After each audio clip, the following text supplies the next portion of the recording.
Hello students. तो आज हम सीखेंगे pedigree analysis.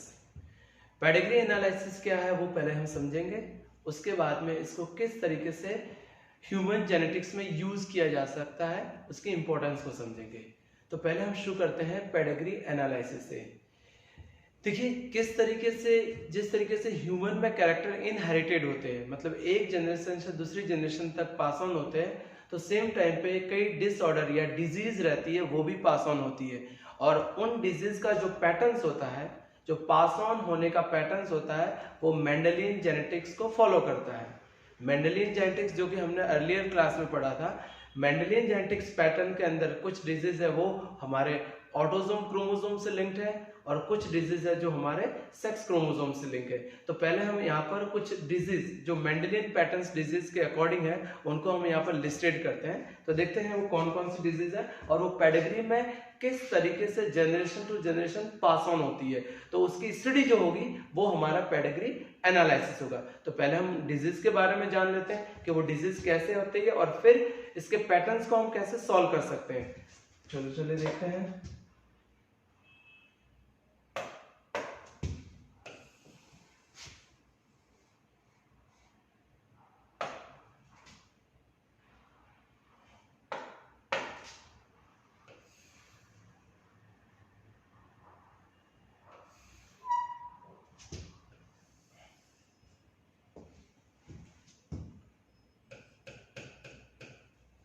Disease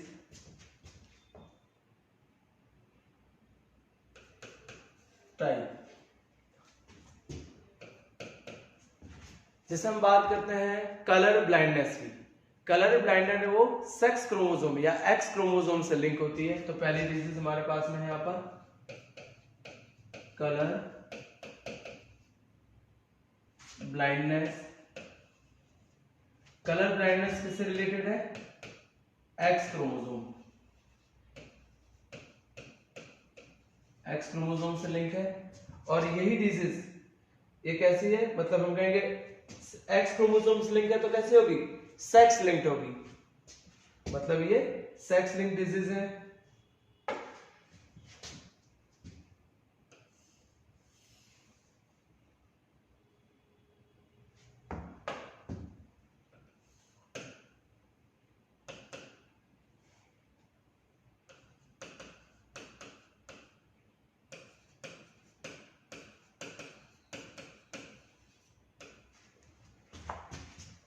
second disease की बात करते हैं, same as haemophilia.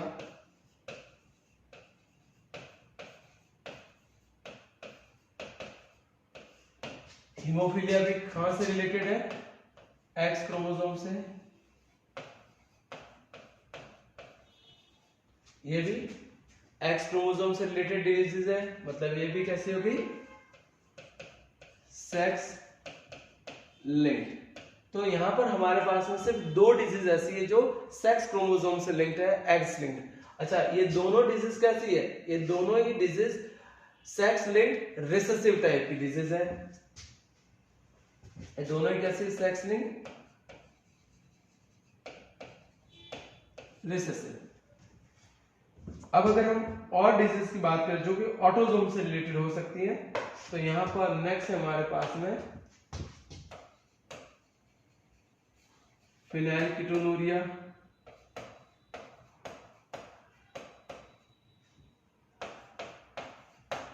अल्केप्टोनुरिया,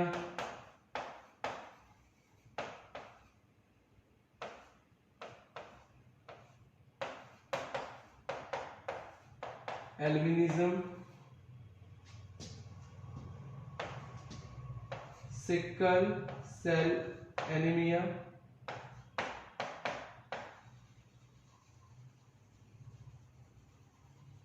thalassaemia.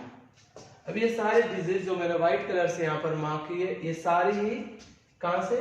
Autosome से लिंक है, ऑटोसोमल है। सारी ही डिजीज ऑटोसोमल है और सभी ऑटोसोम है, और ऑटोसोम होने के साथ साथ में सभी कैसी है? रिसेसिव है। सारी डिजीज ऑटोसोमल रिसेसिव है। एंड द लास्ट डिजीज जिसका नाम है मायोस्टोनिक डिस्ट्रॉफी। मायोस्टोनिक डिस्ट्रॉफी या मस्कुलर डिस्ट्रॉफी है, वो एक ही डोमिनेंट डिजीज है जो हमारे बुक में मेंशन है।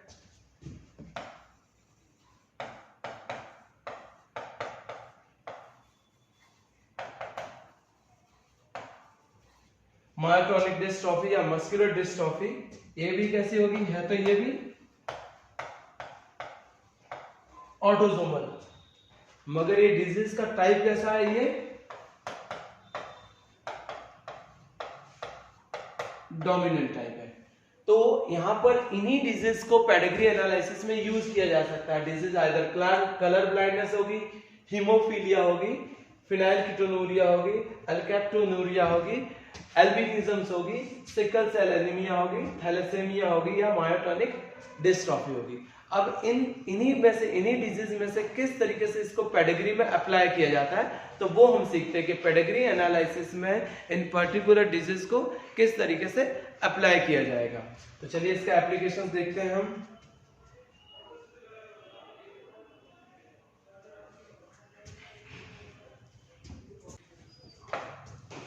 यहां पर हमारे पास में इसका टाइप है।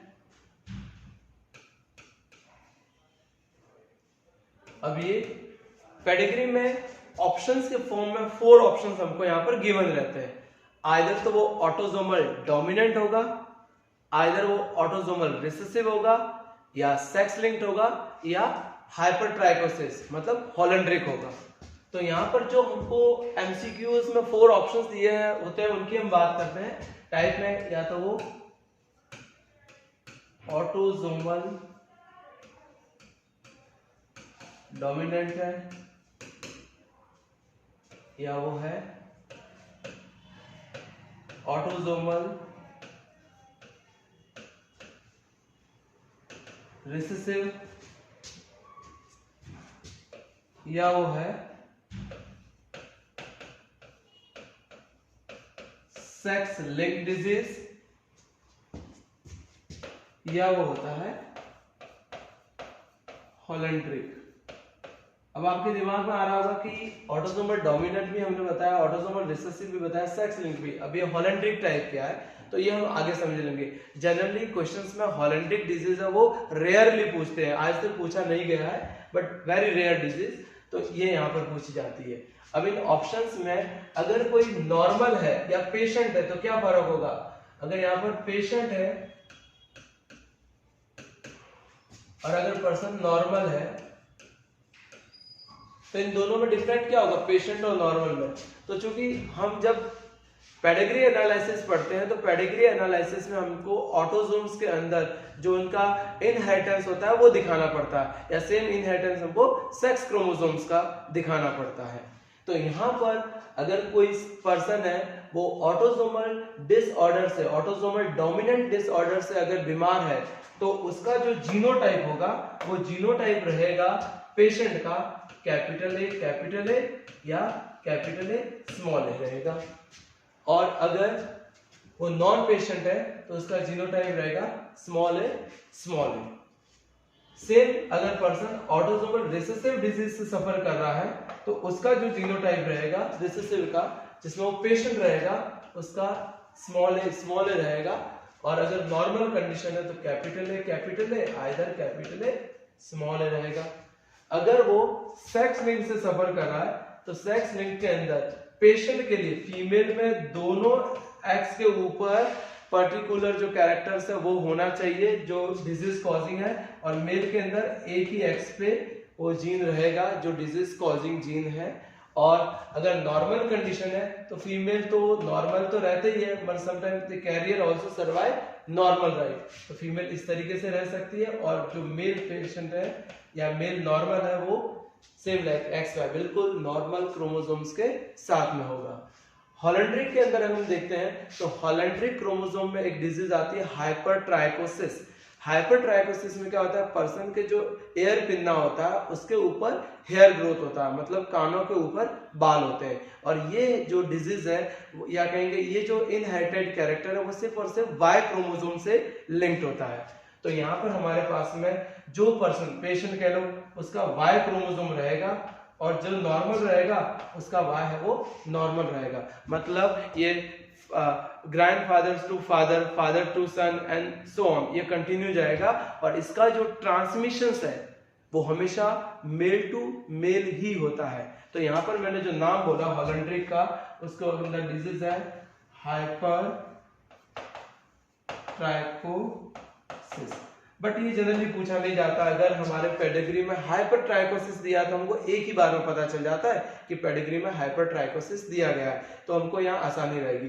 तो अब जैसे ये जो पैटर्न्स आपको यहाँ पर दिए गए, यही 4 ऑप्शंस आपको यहाँ पर फॉलो करने होंगे पेडिग्री के अंदर। सपोज दैट आप जब क्वेश्चन सॉल्व कर रहे हैं this is the given pedigree and find out correct answer related with the pedigree, तो आपको ऑटोसोमल डोमिनेंट की जगह लिखा आ सकता है मायोटोनिक डिस्ट्रॉफी लिखा आ सकता है। सेम लाइक ऑटोसोमल रिसेसिव की जगह जो रिसेसिव डिसऑर्डर पढ़े थे हमने, जैसे कि एल्केप्टोनूरिया था, फेनाइलकीटोनूरिया था, सिकल सेल एनीमिया था, थैलेसेमिया था, एल्बिनिज्म था, सिस्टिक फाइब्रोसिस आल्सो, तो कोई भी एक डिसऑर्डर इस जगह पर लिखा हो सकता है। मतलब ऑप्शन हमेशा सेम रहेंगे। And next one is sex linked. Sex linked के अंदर या तो हीमोफीलिया लिखा होगा या इसी की जगह कलर ब्लाइंडनेस लिखा आ सकता है। और लास्ट वन हॉलैंड्रिक की जगह हाइपरट्राइकोसिस। तो हमको इन्हीं ऑप्शंस के हिसाब से पेडिग्री को हमें सॉल्व करना होता है। अब हम यहाँ पर कोई भी एक पेडिग्री का क्वेश्चंस उठाते हैं और उस क्वेश्चंस को, पेडिग्री के क्वेश्चंस को इन्हीं ऑप्शंस के पॉइंट ऑफ व्यू से सॉल्व करते हैं। तो चलिए एक कोई भी जनरल हम यहाँ पर क्वेश्चंस फॉर्म करते हैं पेडिग्री के लिए। नेक्स्ट स्लाइड पे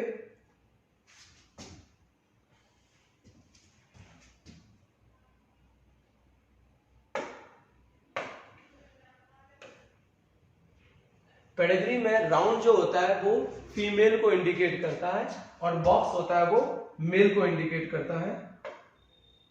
इस तरीके से मेल और फीमेल को, इनके बीच में जो लाइन होता है वो इनके मीटिंग को इंडिकेट करता है या मैरिज को दिखाता है।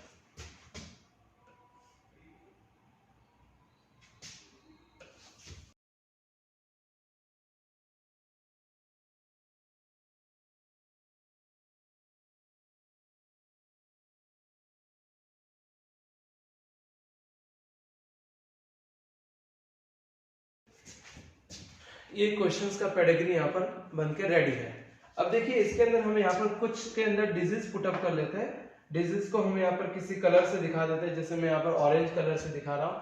सपोज करिए कि यहाँ पर ये फीमेल है वो पेशेंट है, उसकी फिर जो जनरेशन आगे बढ़ रही है, मान लीजिए ये लड़का भी पेशेंट है, ये भी पेशेंट है। इस तरीके से यहाँ पर कुछ ऑफ स्प्रिंग और पेशेंट है।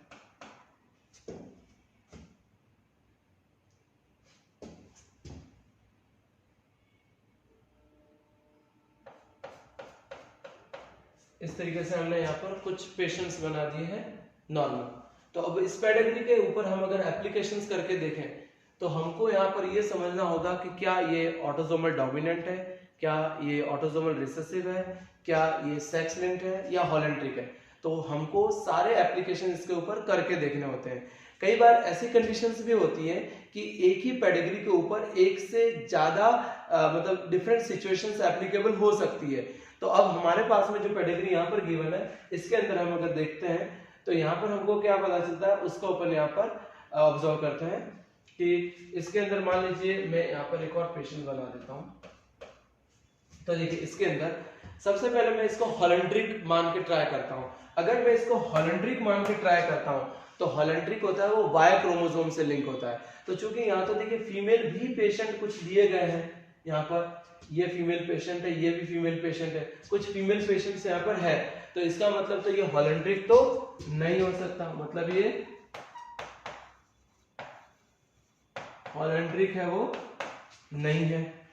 अब हमारे पास में ऑप्शन बचा sex linked, autosomal dominant, autosomal recessive. तो हमको एक एक को यहाँ पर एप्लीकेशंस करना है। पहले हम यहाँ पर एप्लीकेशन करते हैं किसको, सेक्स लिंक्ड को। तो सेक्स लिंक्ड में जब फीमेल पेशेंट होती है तो फीमेल जब पेशेंट होगी तो उसके दोनों एक्स के ऊपर दोनों एक्स के ऊपर इस तरीके से, मतलब ये कलर ब्लाइंडनेस को इंडिकेट करता है, दोनों एक्स के ऊपर वो जीन रहेगा जो उसको पेशेंस बना रहा है। तो दोनों एक्स पे मेल यहाँ पर नॉर्मल है तो एक्स वाई रहेगा। अब इनकी प्रोजेनी जो भी बनेगी उसमें मेल तो पेशेंट आएंगे ही आएंगे, क्योंकि एक्स यहाँ से हमेशा आएगा, वाई यहाँ से आएगा, तो मेल तो पेशेंट आएंगे ही, मगर यहाँ पर फीमेल कभी भी पेशेंट नहीं हो सकती। तो फीमेल यहाँ पर पेशेंट नहीं होगी, इट मींस व्हाट कि ये सेक्स लिंक नहीं है, क्योंकि फीमेल को पेशेंट होने के लिए यहाँ पर दोनों एक्स पे ये डॉट चाहिए। तो यहाँ पर मेल की तरफ से तो आ ही नहीं रहा, क्योंकि यहाँ पर मेल है वो करियर भी नहीं है और पेशेंट भी नहीं है। तो इसका मतलब इस पेडिग्री के अकॉर्डिंग ये सेक्स लिंक्ड वाला जो हम कैरेक्टर बोल रहे हैं वो भी नहीं है, मतलब ये सेक्स लिंक्ड भी नहीं है। अब हमारे पास में दूसरा ऑप्शन बचता है ऑटोसोमल रिसेसिव। अब ऑटोसोमल रिसेसिव को हम अप्लाई करते हैं इसके अंदर। तो अगर ऑटोसोमल रिसेसिव को इसके अंदर अप्लाई करेंगे तो देखते हैं क्या होता है। ऑटोसोमल रिसेसिव में अगर ये पेशेंट है तो पेशेंट का जीनोटाइप स्मॉल ए रहेगा। अब मेल नॉर्मल है तो नॉर्मल होने के लिए आइदर तो इसका जीनोटाइप कैपिटल हो सकता है, आइदर कैपिटल ए स्मॉल है। अगर ये कैपिटल ए जीनोटाइप होता तो उसके सारे बच्चे नॉर्मल आने चाहिए थे, जबकि नॉर्मल तो नहीं है, कुछ पेशेंट है कुछ नॉर्मल है। तो इसका मतलब ये वाला जीनोटाइप तो इसका नहीं होगा। इसका जो जीनोटाइप होगा वो capital A small A type का जीनोटाइप रहा है।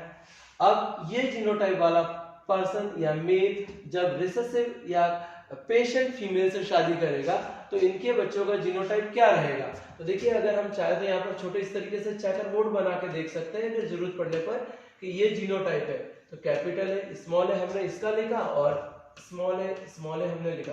तो देखिए यहाँ पर कुछ तो नॉर्मल आ रहे हैं और कुछ यहाँ पर पेशेंट आ रहे हैं। तो सीधी बात है हमको इन्हीं को इसी चेकर बोर्ड में पुट अप करना है। जो पेशेंट आ रहे हैं उनके यहाँ पर कैपिटल है स्मॉल है कर देंगे सबके आगे, ये स्मॉल है यही पेशेंट है। जो नॉर्मल है उनका जीनोटाइप कैपिटल है स्मॉल है रहेगा। तो ये चार ऑफस्प्रिंग का हमने यहाँ पर पुटअप कर दिया। अब चूंकि ये ऑटोसोमल रिसेसिव को आपने पुटअप किया है तो बाहर से आने वाले पर्सन, यहाँ पर ये पेरेंट वाला जनरेशन था, यहाँ पर ये पेरेंट है, ये इसकी फर्स्ट जनरेशन है और ये इसकी सेकंड जनरेशन को यहाँ पर इंडिकेट कर रहा है। तो टोटल पेरेंट्स फर्स्ट सेकंड या आप फर्स्ट सेकंड इसकी थर्ड, पेरेंट से ये थर्ड जनरेशन है। तो अब यहाँ पर अगर हम देखेंगे तो बाहर से आने वाले पर्सन, यहाँ पर ये मेल बाहर से, यहाँ पर ये फीमेल बाहर से, ये दोनों यहाँ पर नॉर्मल है। तो इस कंडीशन में इसका जीनोटाइप आइदर कैपिटल होगा या कैपिटल है। आपको एक चीज यहाँ पर ध्यान रखनी है कि जो हम एक चीज यहाँ पर एप्लीकेबल करेंगे वही सेम चीज हमको इधर भी एप्लीकेबल करना रहेगा, क्योंकि ये पेडिग्री के रूल के हिसाब से अगर हम यहाँ पर सेम रखते हैं तो हमारा आंसर को फाइंड आउट करने में थोड़ी आसानी रहती है। अगर मान लीजिए सेम है, मैं यहाँ कहता हूँ अगर ये जीनोटाइप है तो पेशेंट तो आता ही नहीं, क्योंकि सारे कैपिटल है स्मॉल है आते हैं। तो हमने मान लिया कि यहाँ पर भी जीनोटाइप है वो ये है। तो इस कंडीशंस में ये कैपिटल है स्मॉल है आ सकता है, मतलब पेशेंट होने के लिए सॉरी ये स्मॉल है होगा और ये सारे कैपिटल है स्मॉल है रहेंगे, नॉर्मल रहेंगे। अब इस जो यहाँ पर जीनोटाइप माना है वो भी हमने यहाँ पर भी माना। अब देखिए इस कंडीशंस में क्या प्रॉब्लम है, यहाँ पर नॉर्मल तो आ सकते हैं, सारे नॉर्मल आ भी रहे, मगर एक आधा परसेंटेज चांस तो था कि स्मॉल है आए और पेशेंट बने। मतलब यहाँ पर आपके दिमाग में एक डाउट पैदा हो रहा है कि हमारा कैरेक्टर ऑटोसोमल डोमिनेंट होगा या रिसेसिव होगा। ठीक है, रिसेसिव रिप्रेजेंट कर रहा है बट इतना प्योरिटी के साथ नहीं। अगर एक आधा यहाँ पेशेंट मिल जाता तो ज्यादा बेटर रिप्रेजेंट करता। अब इधर हम देख लेते हैं, इधर से भी ये कैपिटल है स्मॉल है आया है तो यहाँ पर ये स्मॉल है को इंडिकेट करेगा, यहाँ पर कैपिटल है स्मॉल है तो यहाँ पर भी ये ठीक है। तो हमारा थोड़ा सा डाउट है यहाँ पर, तो हमने इस तरीके से कंडीशंस को थोड़ा सा होल्ड पे डाल दिया कि ये may be sex linked autosomal recessive हो सकता है। तो अभी हमारा यहाँ पर ऑटोसोमल जो रिसेसिव कैरेक्टर है वो भी होल्ड पे है। ये मतलब 90% या 95% ऑलमोस्ट प्रूफ हो गया कि ये ऑटोसोमल रिसेसिव हो सकता है। फिर हम क्या करेंगे, फिर हम डोमिनेंट भी अप्लाई करके देखेंगे। अगर डोमिनेंट परफेक्टली बैठ गया तो हमारा आंसर ऑटोसोमल डोमिनेंट हो जाएगा।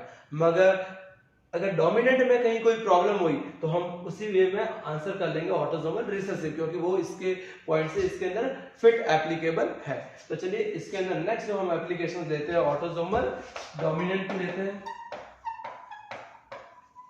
ऑटोसोमल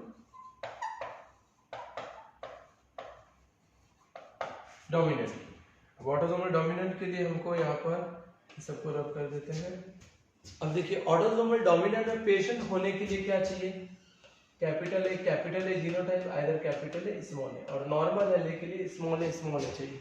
अगर ये कैपिटल ए होता तो सारे जनरेशन यहाँ पेशेंट होती, मगर कुछ जनरेशन नॉर्मल भी है, तो इसका मतलब इसका जीनोटाइप रहा होगा वो कैपिटल ए स्मॉल ए रहा होगा।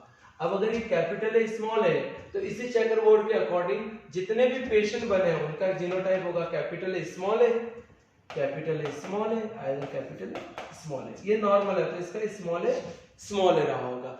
अब ये फर्स्ट जनरेशन हमारे पास में आ गई। बाहर से आने वाले सारे जो लोग हैं वो कैसे व्हाइट दिख रहे हैं, मतलब नॉर्मल इंडिकेशन शो ऑफ कर रहे हैं। तो यहाँ तो प्योर नॉर्मल होने के लिए स्मॉल है चाहिए, तो इन सबका जो जीनोटाइप होगा वो एक तरफा है, स्मॉल है। अब देखिए जब ये स्मॉल है इसके साथ में क्रॉस करेगा तो यहाँ कैपिटल ए स्मॉल ए आ सकता है, मतलब ये पेशेंट आ सकता है, यहाँ से कैपिटल ए आ जाएगा सेम लाइक ये वाली कंडीशन, और यहाँ पर ये स्मॉल ए कंडीशन आ सकती है ये। अब देखिए यहाँ पर ये भी स्मॉल है, तो इस कंडीशन में इनके सारे ऑफ स्प्रिंग है वो नॉर्मल, बिल्कुल 100% सही है, यहाँ पर नॉर्मल ही आएंगे, कोई मतलब इंटरमीडिएट या कहेंगे कि पेशेंट के चांसेस नहीं है। तो और यहाँ पर देखिए ये एक पेशेंट आ सकता है और ये नॉर्मल आ सकती है।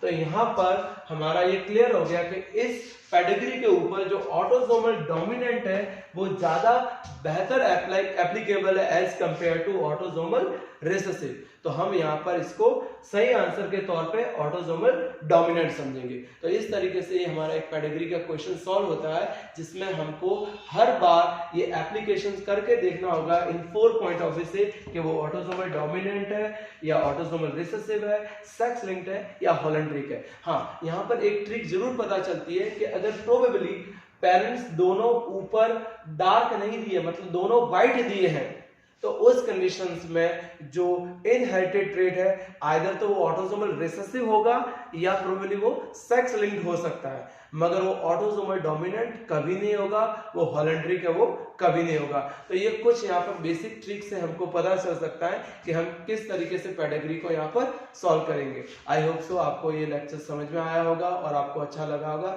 Thank you, have a nice day.